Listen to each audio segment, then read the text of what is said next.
अस्सलाम वालेकुम नाज़रीन, डॉक्टर दानिश रियल फोकस के साथ हाजिर है। इस वक्त जो बहुत ही इम्पोर्टेंट एक न्यूज़ चल रही है, बल्कि और ख़ास तौर पर हुकूमत ने इस बात का इकरार किया है कि जो असल साइफ़र है वो गायब है, और इमरान खान कहते हैं कि वो साइफ़र उन्होंने देखा था। मैं पहले भी बता चुका हूँ कि साइफ़र डिप्लोमेटिक उस लैंग्वेज पे जो मुख्तलिफ़ मुल्कों के दरमियान जो मैसेजेस होते हैं उसकी बुनियाद पे भेजा जाता है, जो किसी भी मुल्क का एम्बेसडर भेजता है अपने मुल्क को भी और दूसरे मुल्क को भी। ये एक रूटीन की कह लीजिए कि मैसेजेस होते हैं, लेकिन सीक्रेट होते हैं। अल्फ़ा ब्राडो चार्ली जो है इसका कोड होता है, और इसको जो कागज़ इस्तेमाल किया जाता है ये वो कागज़ होता है, न तो इसकी फ़ोटो उतारी जा सकती है, न इसकी आपके कोई फ़ोटो कापी बन सकती है, कॉपी किया जा सकता है। इस कागज़ की ये अहमियत होती है, और ये मुल्कों के दरमियान में पहले ही बता चुका हूँ कि it is the part of the routine documents, और वो मुल्कों के ज़रिए बताया जाता है। बाज़ औक़ात इस किस्म के साइफ़र की अहमियत ये होती है कि आपके मुल्क में कोई दहशतगर्दी करने वाला है तो दूसरा मुल्क अपने इस साइफ़र के ज़रिए आपको इन्फॉर्म करता है, और ये प्रोसीजर जो है उसका एक तरीक़ेकार है कि ये आपके फ़ॉरेन ऑफिस में आता है और इंटेलिजेंस को भी शेयर करता है। अब सवाल ये पैदा होता है कि जिस साइफ़र की, और ये 2 कॉपी मैंने सुना है कि 2 कॉपी इसकी रिलीज़ करता है एम्बेसडर, एक फ़ॉरेन ऑफिस को और एक इंटेलिजेंस को।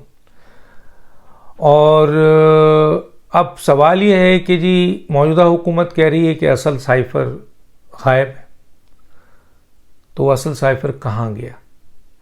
क्योंकि उस साइफ़र की ना तो फ़ोटो कॉपी हो सकती है, ना उसकी कोई फ़ोटो उसको ले सकता है, तो फिर तो इस साइफ़र अपनी जगह इंटैक्ट है, तो उसको क्यों गायब किया, किसने गायब किया है? अब जो सलामती काउंसिल्स में रखा गया, जो चीफ जस्टिस को भेजा गया, जो स्पीकर को भेजा गया, वो असल साइफ़र कैसे, या इमरान खान ने जो साइफ़र लहराया वो असल साइफ़र कैसे हो सकता है? बहुत सारे लोगों ने पहले ही कह दिया था कि इमरान खान ने जो साइफ़र लहराया है वो मरासला है, वो ख़त है जो उन्होंने रीड्राफ्ट किया, और उसकी ऑडियो भी आ गई कि जनाब इमरान खान साहब इस साइफ़र को, इसके कंटेंट को अपने मतलब का रीड्राफ्ट करा रहे हैं। इसमें असद उमर, शाह महमूद कुरैशी, आज़म खान और इमरान खान शामिल हैं, और ये मुल्क के ख़िलाफ़, ऑफिशियल सीक्रेट एक्ट के ख़िलाफ़, मुल्क के ख़िलाफ़, बैनुल-अक़वामी क़वानीन के ख़िलाफ़ और दूसरे क़वानीन के ख़िलाफ़ सख्त तरीन बड़ा अमल है, एक्शन है, बहुत ख़तरनाक अमल है जो इमरान खान और इन चारों ने किया। और ना सिर्फ अब ये साइफ़र जो है वो गायब हो गया है, फ़ॉरेन ऑफिस में वो साइफ़र नहीं है, तो उसका ज़िम्मेदार कौन है? वो इज़ रिस्पॉन्सिबल। अब इमरान खान से किसी ने पूछा तो कहने लगा जी मैंने देखा ज़रूर है, लेकिन मुझे नहीं पता वो साइफ़र कहाँ है। फिर किसी ने, इनके वज़ीर ने कहा कि जनाब साइफ़र तो चीफ जस्टिस के पास भी है, और वो जो है स्पीकर को भी भेजा था, तो क्या वो साइफ़र जिसका एक कोड है, जिसको हर आदमी नहीं खोल सकता, जिसकी कॉपी नहीं बन सकती, जिसकी फ़ोटो नहीं उतारी जा सकती, वो फिर बहुत सारी जगहों पे कैसे पहुंच गया? तो गोया ये वो साइफ़र का जो है वो नेमुल बदल जो इमरान खान साहब ने आज़म खान साहब से मिलकर रीड्राफ्ट किया था लेटर, ये वो लेटर है जो पहुंचाया गया। तो ये कितना ख़तरनाक काम है। अब ये साइफ़र है कहाँ, किसके पास है? साइफ़र को जो सीक्रेट डॉक्यूमेंट्स होता है, अच्छा डिमार्च का लफ्ज़ बहुत से लोग बोलते हैं, डिमार्च का लफ्ज़ जो है ना वो नापसंदीदा अल्फाज के लिए इस्तेमाल किया जाता है। हो सकता है किसी ने गुस्से में कोई बात की हो, किसी ने कोई आपके तल्ख बात की हो, तो उसको डिमार्च से मंसूब कर देते हैं। यहाँ उन्होंने डिमार्च का मतलब ले लिया कि मेरी हुकूमत को ख़त्म किया जाए। तो ये असल साइफ़र कि मसलन लिमिटेड जो इन्फॉर्मेशन मैं आपको दे रहा हूँ ना, तो बहुत लंबी गुफ्तगू है इसके ऊपर कि असल साइफ़र क्या होता है, कहाँ जाता है, कितना बनता है, इसकी हैसियत क्या है। और ये जो गए हैं, जो मेरी इत्तला भी है और जो दूसरे लोग भी कह रहे हैं कि यह असद कैसर के पास, स्पीकर के पास, चीफ जस्टिस के पास या दूसरी जगह इस्लामती कौंसिल में रखा गया, वो कॉपी थी मरास, या जो लहराया गया ये वो कॉपी थी जो आज़म खान और इमरान खान ने इस साइफ़र के पूरे कंटेंट को चेंज करके अपने मतलब का ड्राफ्ट बनाया था, वो गया है। तो ये और ख़तरनाक बात है कि आप मुल्क के अहम तरीन इदारों को इस साइफ़र के कंटेंट के बरखिलाफ पूरा एक मरासला तैयार करते हैं और ये फिर अपने मज़मूम सियासी मकासद के लिए इस्तेमाल करते हैं। अब सवाल ये है कि इस पे कमेटी बन गई है, क्या जो कमेटी बनी है उसने एक्शन का भी कह दिया है, तो क्या हुकूमत एक्शन लेगी?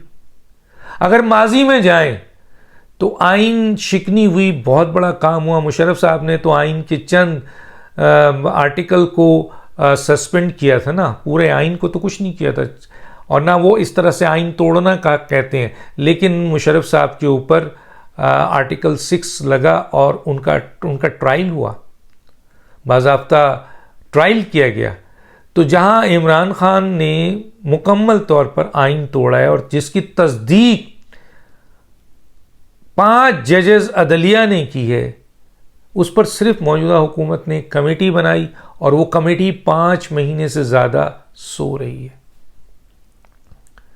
अब आइए, इलेक्शन कमीशन ने फॉरेन फंडेड पार्टी के हवाले से और सादिक और अमीन नहीं होने के हवाले से 8 साल बाद इलेक्शन कमीशन ने अपना फैसला सुनाया, तमाम सबूत और तमाम दलाइल और सबूत, दस्तावेजी सबूत के बाद, जिसको अभी तक मसलन उसको चैलेंज भी अगर कहीं किया गया है तो उसका कोई नतीजा नहीं है।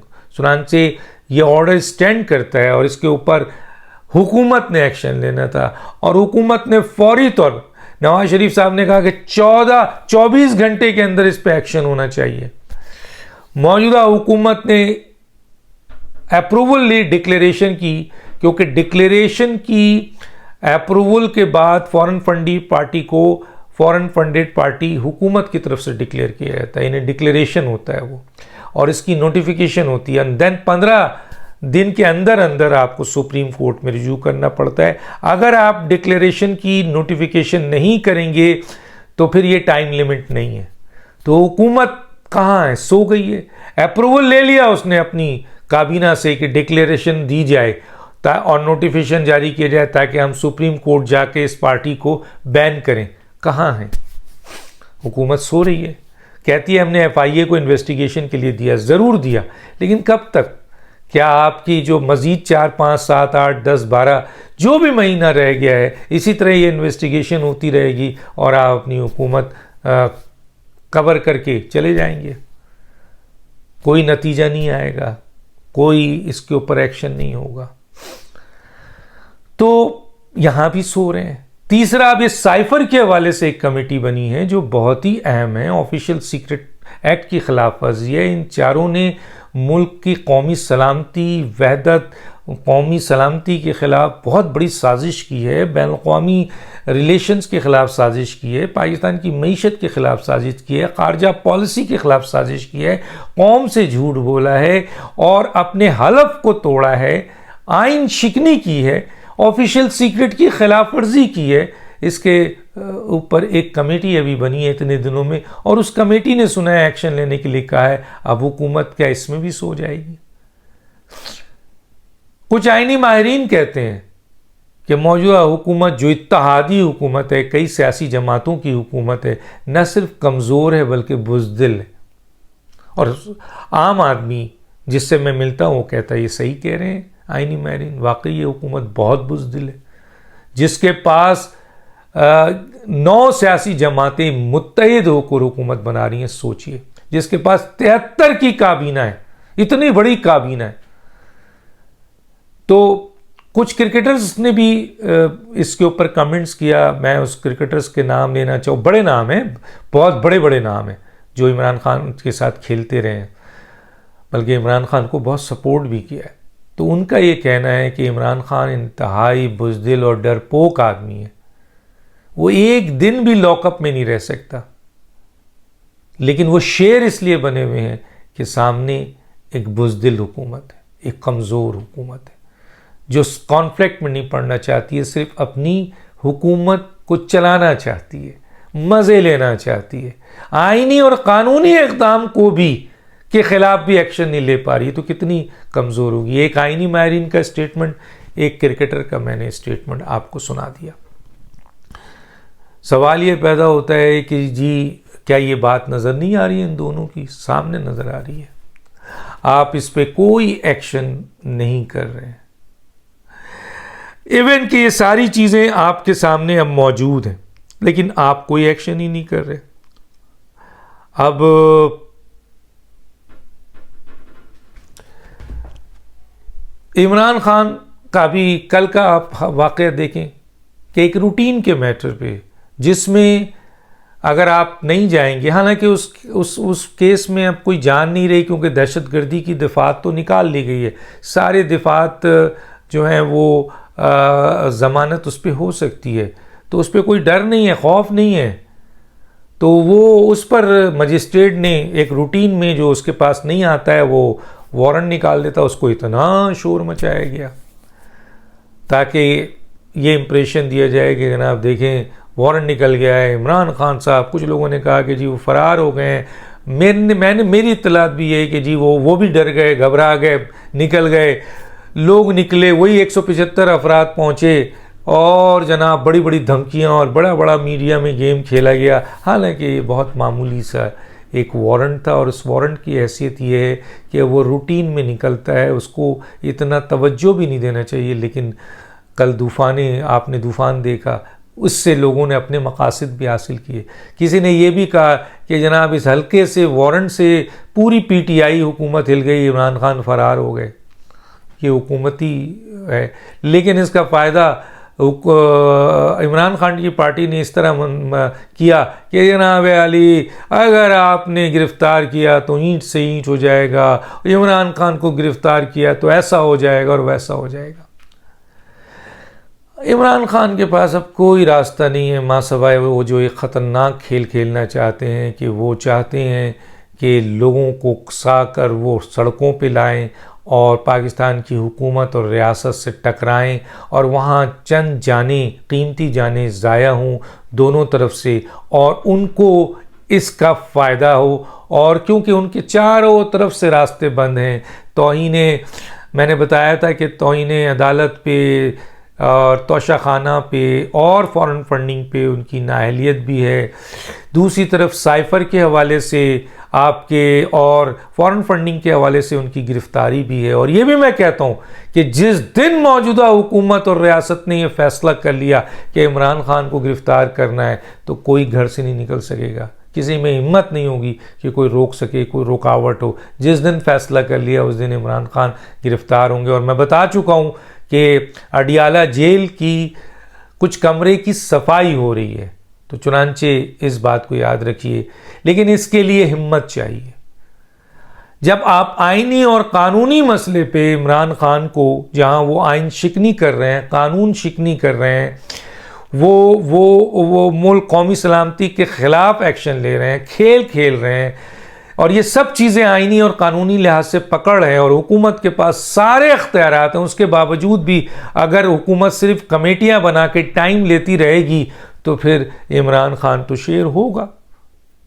वरना यही कहा जाएगा कि क्या इस 11 या 9 जमातों के अंदर और 73 पार्लियामेंट व काबीना में कोई 1, 2, 3 भी गैरतमंद नहीं है जो हुकूमत के इस बुज़दिलाना और कमज़ोर अमल पर रिज़ाइन दे के कहे कि जी मैं ऐसी काबीना का और ऐसी हुकूमत का हिस्सा नहीं बनना चाहता।